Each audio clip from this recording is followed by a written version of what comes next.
Neçə yaşda ərə gedəcəyinizi öyrənmək istəyirsinizsə, bunun üçün sizə bir stəkan su lazım olacaq. Stəkan şəffaf olmalıdır. Bir dənə sap lazım olacaq və qızıl üzü mütləq qızıl olmalıdır və mütləq sizin olmalıdır. Sizin deyilsə, ən azı nə bilim bir gün falan taxın, gəzin bu üzü elə bil ki, sizin enerjinizi alsın. Və çox köhnə əməllərdən və dəqiq göstərən əməllərdən biridir. Bunun üçün öz saçınızı da istifadə edə bilərsiniz. Hətta saç olsa daha yaxşıdır. Saçı keçiririk belə üzüyə.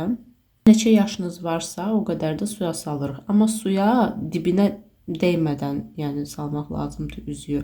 Tutalım ki, yaş olsun 35. 1, 2, 3, 4, 5, 6, 7, 8, 9, 10, 11, 12, 13, 14, 15, 16, 17, 18, 19, 20, 21, 22, 23, 24, 25, 26, 27, 28, 29, 30, 31, 32, 33, 34, 35. Neçə dəfə üzü stəkana vursa, o yaşda da ərə gedəcəksiniz. Hələ ki vurmur. Bir yerdə sayaq.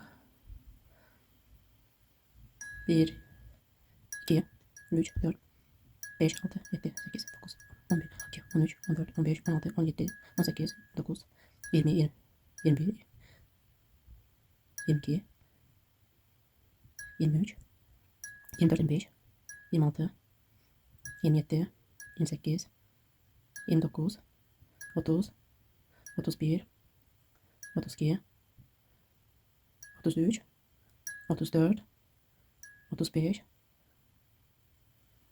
36